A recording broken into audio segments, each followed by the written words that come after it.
오늘 저의 설교 제목은 예루살렘 성의 안에서, 성 안에서 살게 된 사람들이라는 제목입니다. 왜 이렇게 중요할까요? 느헤미야 당시에 예루살렘 성은 사람이 안전하고 편안하게 살 만한 도시가 아니었습니다. 성벽이 무너지고 성문은 회파되고, 그래서 도적들이, 강도들이, 그리고 많은 짐승들이 있는 풀이 무성하게 자란, 아무도 그 동네에 살고 싶지 않는 성이 예루살렘이었습니다. 아무리 좋은 집도 주인이 살지 않으면 그 집은 썰렁하고 폐허가 됩니다. 유리창이 깨지고 물건이 다 없어지고 그렇게 되지요. 비록 성벽은 재건되고 성문은 다시 세웠지만 아직도 예루살렘 성 안은 썰렁하고 강도와 도적이 창궐했던 그 상황을 여러분이 상상을 해보십시오. 누가 거기서 살려고 하겠습니까? 아무리 예루살렘 성이라 할지라도 그것을 다 피하고 싶지요. 왜? 언제 어느 때 피해를 볼지 모르니까. 아마 연평도의 시민, 그 섬에 사는 사람들의 마음이 지금 그럴 거예요. 고향인데 돌아가기는 쉽고, 그러나 언제 또 폭탄이 날아올지도 모르는 그런 상황이죠. 성벽을 느헤미야와 하나님의 종들은 힘을 합해서 건축했어요. 성벽을 건축하고 나니까 일단 외부 세력부터의 공격은 맞게 됐는데, 이스라엘 백성들은 이상하게도 허전했어요. 우리가 큰 일을 치르고 나면 허전해요. 왜 허전할 것인가? 그것은 말씀에 대한 갈급함 때문이에요. 이스라엘 백성들이 다 고향으로, 집으로 돌아갔지만 어쩔 줄을 몰랐어요. 집 지을 때는 집 짓는 게 목적이었는데 집을 다 짓고 나니까, 성벽을 고치고 나니까 마음이 갈급한 거예요. 그래서 학사 에스라를 불러서 하나님 말씀을 읽었어요. 설교한 것도 아니고 그냥 읽었어요. 말씀을 듣다 보니까 마치 거울을 보고 자기를 보는 것 같아요. 진짜를 보니까 가짜가 보인 거예요.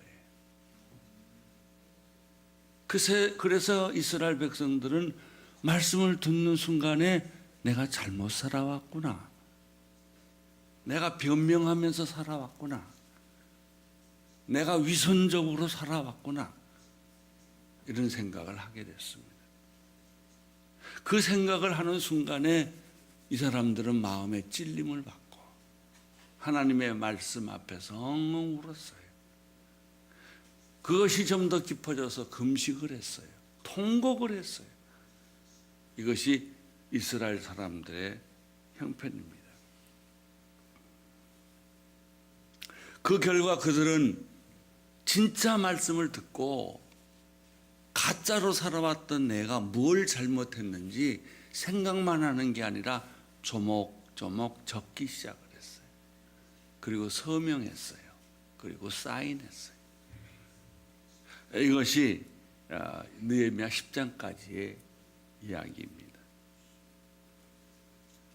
이제 당면한 문제는 무엇입니까? 외적으로는 성벽을 다 재건했고, 그리고 말씀을 들었는데, 말씀을 듣고 보니까 이스라엘 성벽을 쌓는 게 문제가 아니라 이스라엘 내부의 문제를 보게 된 거예요. 은혜를 받으면 제일 먼저 자기의 거짓된 겉모양을 보게 됩니다. 내가 위선자구나. 지금까지 쇼를 하고 살아왔구나. 이렇게 하나님이 깨닫게 해주십니다. 말씀을 받으면 나의 내면의 세계가 보여지기 시작을 합니다. 그것이 이스라엘이었어요. 처음에는 성벽이 무너진 것만 가지고 울고 불고 난리를 쳤는데 이걸 다 쌓아놓고 보니까 이제 그리고 말씀을 듣고 깨닫고 보니까 이스라엘의 내면을 보게 된 거예요. 부서진 집들, 잡초가 무성하게 자라난 것, 길도 파헤쳐지고 사람이 살 수 없는 그 이스라엘의 내면의 세계를 이 사람들이 보고 충격을 받았어요. 여기서 우리가 발견하는 것은 믿음의 첫 단계에서는 내 외면을 봅니다. 그러나 믿음이 깊어지면 내면을 봅니다. 에스겔서에서도 보면 성전에서 물이 나오는데 처음엔 내 발목 차요. 그러다가 무릎이 차요. 그 다음에 허리가 차요. 그 다음에 이 가슴까지 물이 차올라요. 나중에는 헤엄칠 수밖에 없는 쪽으로 가는 것이 있어요. 우리의 신앙이 발목 신앙인지 무릎 신앙인지 허리에 찬 신앙인지 그것도 잘 몰라요. 근데 말씀을 듣고 보니까 그게 보인 거예요. 문제가 생겼습니다. 그러면 과연 누가 예루살렘 성에 들어가서 살겠느냐 하는 거예요.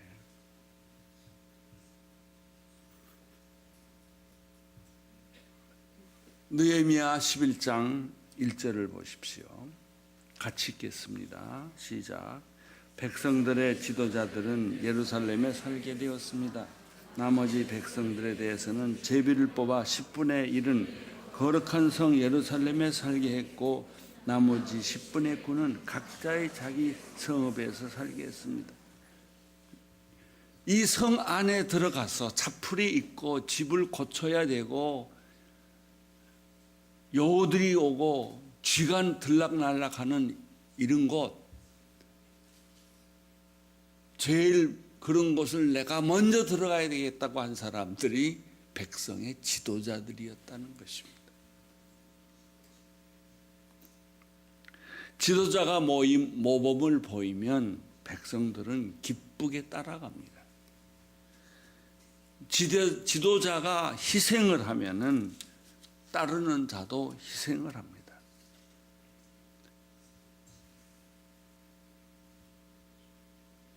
그러면 고통이 축제가 되고 슬픔이 기쁨으로 변하기 시작하고 그 도시는 살아나기 시작을 합니다.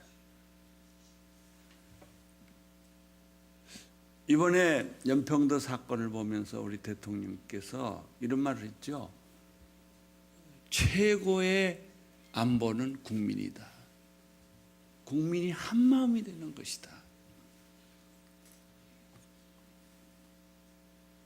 이스라엘 백성의 지도자들은 두말할 것도 없이 이스라엘 성으로 들어가자. 우리가 거기서 살자. 이렇게 했던 거예요. 애들이 좋아했겠어요? 부인이 좋아했겠어요? 남녀들도 그렇죠. 그 무섭고 험악한 도시에 들어가서 산다는 것은 그렇게 어려운 것이었죠.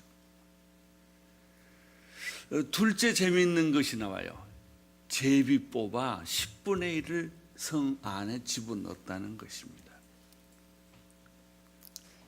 왜 제비를 뽑았을까요? 소원 들어가고 싶은 사람이 많았기 때문에 그 피하는 게 정상인데 말씀을 받고 보니까 내가 하나님의 집을 이렇게 버려둘 수가 없다. 쓰레기를 치우고 부서진 집을 다시 재건하고 도로를 만들고 깨끗하게 해야 되겠다. 이런 마음이 불타기 시작한 거예요. 너무 자원하는 사람이 많아서 제비를 뽑아야 되겠다. 그래서 10분의 1을 뽑아서 예루살렘 성 안으로 집어넣은 거예요.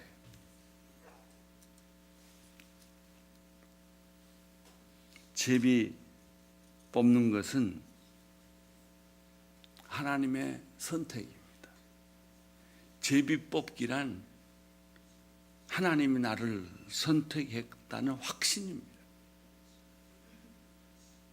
고난이 있지만 기쁘다는 것입니다. 그래서 더 열심히 최선을 다하여 사는 것입니다. 우리가 제비 뽑기가 구약에서 어떻게 나오는데, 여호수아가 가나안 땅을 들어갔을 때 땅을 분배했어요. 땅을 분배하니까 그 분배받은 족속들은 또 땅을 나누어 가져야 되는데, 다 사람들이 서로 좋은 땅을 가지려고 하니까 제비 뽑기를 한 거예요. 이스라엘 백성들이 왕을 세워달라고 할 때도 제비를 뽑았어요. 어떻게 할 거냐. 가론 유다 대신에 맏디아를 선택할 때도 제비를 뽑았어요. 이것은 뭐냐면, 제비 뽑기란 결국 사람이 후보자를 다 세워서 했지만 선택은 하나님이 하신다는 그 믿음이었죠. 이스라엘 성 안에 들어가서 살게 된 사람은 다 모든 사람이 원했지만 하나님이 10분의 1만 그 성에 들어가도록 만든 것입니다.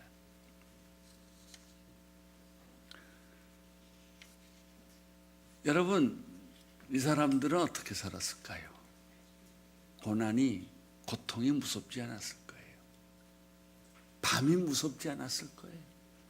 먹을 것도 없고 이런 험악한 도시지만은 그들은 최선을 다하여 그 도시를 깨끗하게 만들기 시작을 합니다. 저는 이스라엘 여행을 여러 번 해봤지만은 팔레스틴 쪽으로 가면은 더럽고 깨끗하지가 않아요. 근데 이스라엘 사는 사람들을 보면 어느 곳 하나도 일본처럼 깨끗해요. 아주 반듯하고 냄새도 나지 않고 그렇게 다를 수가 없어요. 하나님이 사는, 백성들이 사는 곳은 그렇게 깨끗하고 늘 단정한 것 같아요. 왜냐하면 최선을 다하여 열심으로 살았기 때문에. 이스라엘 백성의 특징은요, 거지가 없다는 거예요. 거지를 안 만들어요. 부자는 안 만들어줘도 굶지는 않게 해요. 여러분, 이게 무슨 뜻인 줄 아십니까? 10분의 1 제비 뽑는 게 뭔지 아세요? 교회에서 선교사를 파송하는 거예요. 교회에서 일할 재직을 뽑는 게 이거하고 똑같은 거예요. 선교사로 가게 되면 많은 걸 포기해야 합니다. 아이들 교육도 포기해야 되고, 자기 가정도 포기해야 되고, 직장도 포기해야 되고. 선교사로 가기를 결정하는 순간 포기할 게 너무 많아요. 교회에서 직분자가 되면 더 많은 시간을 내야 하고, 봉사를 더 많이 해야 되고, 헌금도 더 많이 해야 되고, 대가는 오해를 많이 받고 비난도 많이 받고 하는 것입니다.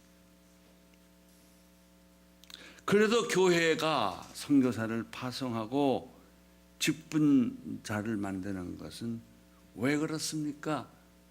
선택 때문에. 선택받았다는 확신이 없으면 그거 못해요. 부름이 없으면 선교사는 못 갑니다.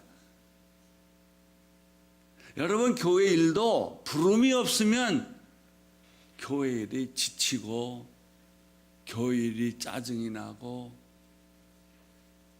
그리고 교회 일에 대해서 무관심하게 되는 것이죠. 재직이 된다는 것이 명예직입니까? 여러분, 집사 되고 권사 되고 장로 되고 목사 되고 이게 명예직이에요? 아니에요. 고생하는 길이에요. 고생하는 길. 우리 지금 서울에 가 계시는 장재윤 목사님께서 어느 날 나한테 그래요. 어떤 분들이 너무 목회가 힘들어서 이제 불평을 하니까 당신 목사가 뭔지 아시오?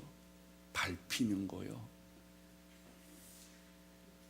영광 받는 게 아니고 밟히는 게 목사라. 자기는 그렇게 대답을 했대. 그래요. 여러분, 영광 받고 박수 받기 위해 선교사 됐습니까? 누가 알아주기 위해서 선교됐습니까? 교회에서 좀 더 높은 지위 되기 위해서 장로 되고 집사가 됐습니까? 아니에요. 마치 무너진 이스라엘 성벽 그 성 안의 모습을 보면서 너도 나도 그 성 안에 들어가서 내가 가서 먼저 청소하고 내가 가서 먼저 집을 회복하고 내가 가서 예루살렘 하나님의 집을 깨끗이 만들겠다가는 이 열정에 불타는 사람에 의해서 그게 수축이 됐다는 거예요.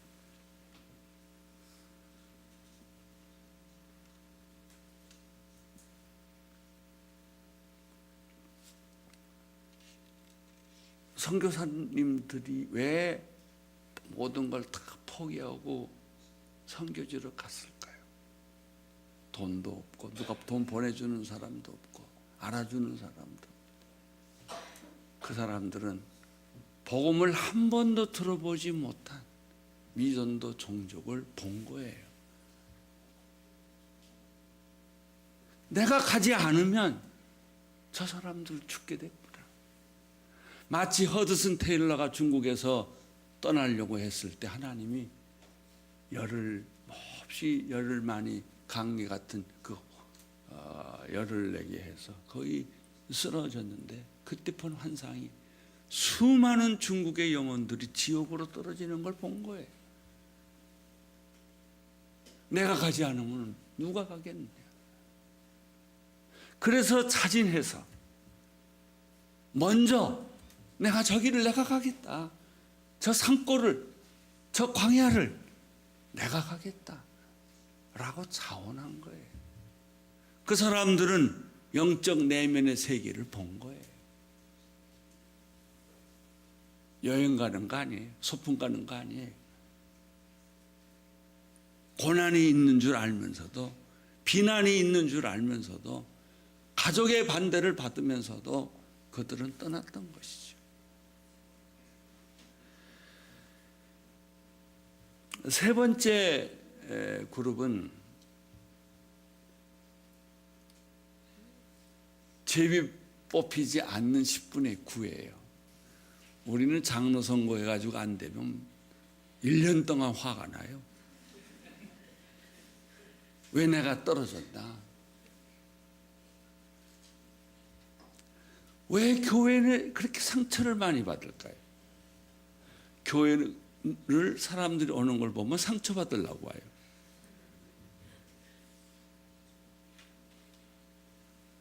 왜 상처받는지 아세요? 상처를 환영했기 때문에. 상처 주면 no 그러세요. 안 받으면 되잖아요. 근데 상처를 우리는 너무나 잘 받아요. 마치 무너진 성같이 그냥 쉽게 상처받아요. 하나님을 진짜 믿는 사람들은 그렇게 쉽게 무너지지 않아요. 자, 나머지 10분의 9는 어떻게 됐을까? 그 사람들은 예루살렘 성에서 못 살고 성 밖에서 살았어요. 그럼 성 밖에서 어떻게 살았을까? 그것이 11장 2절이에요. 11장 2절 같이 읽겠습니다. 시작. 또 모든 백성들은 예루살렘 살기로 자원하는 사람들을 축복해 주었습니다. 나는 비록 예루살렘 성전에 들어가서 청소도 못하고 집도 못 짓고 예루살렘 성전을 다시 복구하는 일에 참여하는 것은 못했지만 그들이 성 밖에서 살면서 그렇게 가서 고생하는 사람들을 축복해 주었다. 축복해 주었다. 보냄을 받는 사람들과 축복을 해주는 사람들이 있다는 걸 우리는 여기서 발견해요. 이 얼마나 아름다운 광경이에요. 이게 교회입니다. 교회는 아름답습니다. 교회는 감격입니다. 교회는 눈물입니다. 교회 오면 이런 것들을 경험해요. 하나님의 말씀을 듣고 하나님의 만지심을 경험하고 하나님의 음성을 듣고 무너졌던 내가 다시 회복이 되고 내가 비록 제비를 뽑히지 못했다 할지라도 제비 뽑은 사람을 축복하고 뒤에서 기도해주고 응원해주고 한다는 것입니다.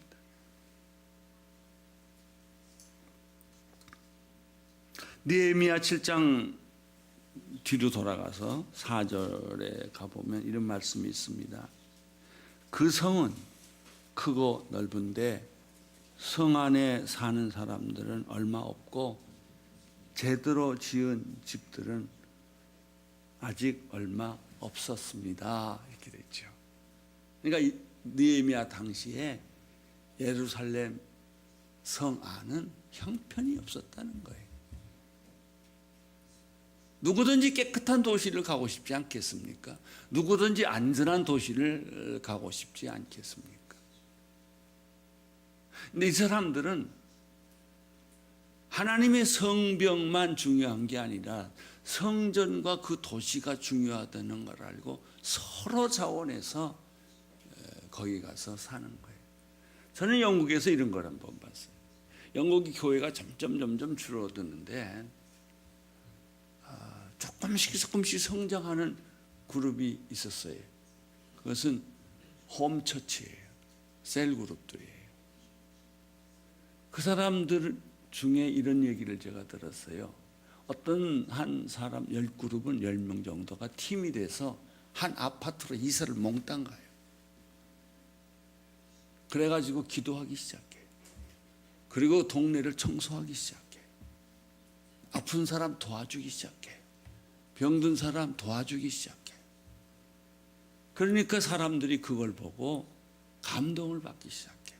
저 사람들은 어떤 사람들인가? 하나님을 믿는 사람이라더라.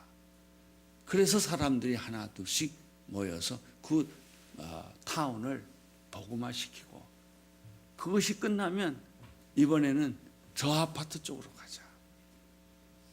그래서 학군이 좋아서 가는 것도 아니고 집값이 이 투자하면 올라가기 때문에 가는 것이 아니라 복음을 전하기 위하여 그 사람들 팀이 돼가지고 한꺼번에 10가정씩 이사 간다.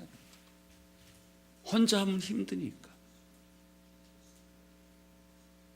이 사람들이 보는 눈은 다른 거예요. 이 사람들이 생각하는 생각은 다른 거예요.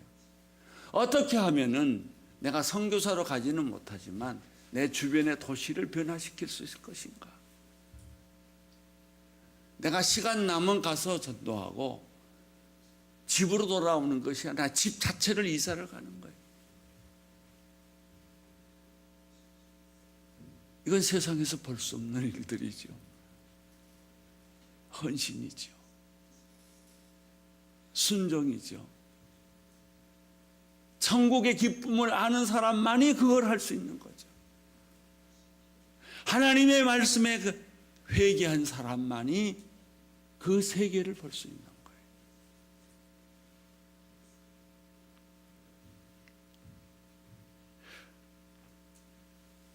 얼마나 할 일이 많았겠습니까?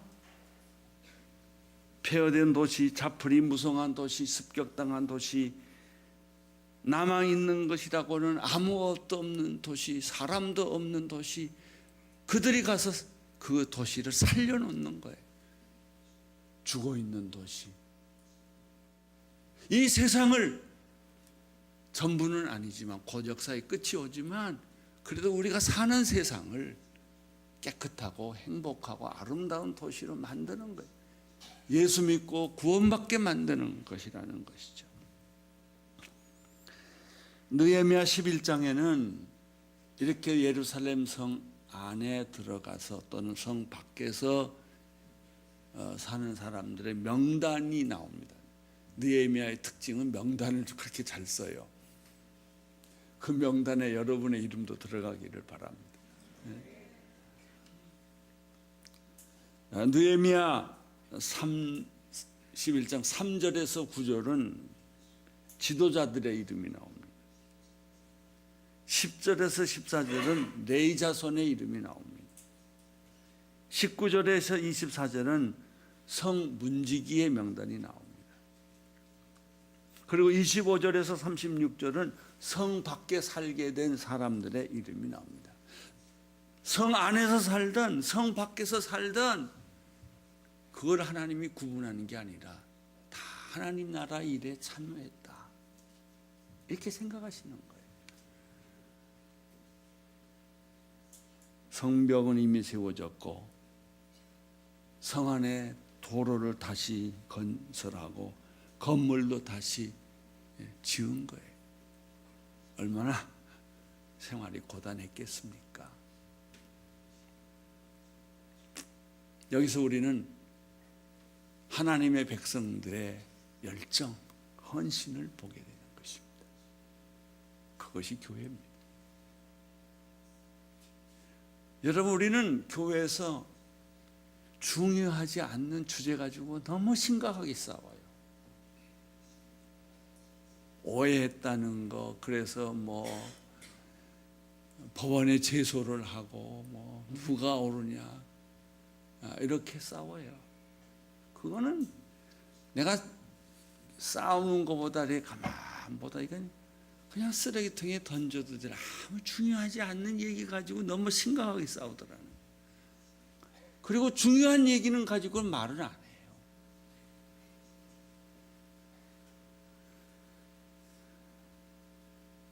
나는 여러분들이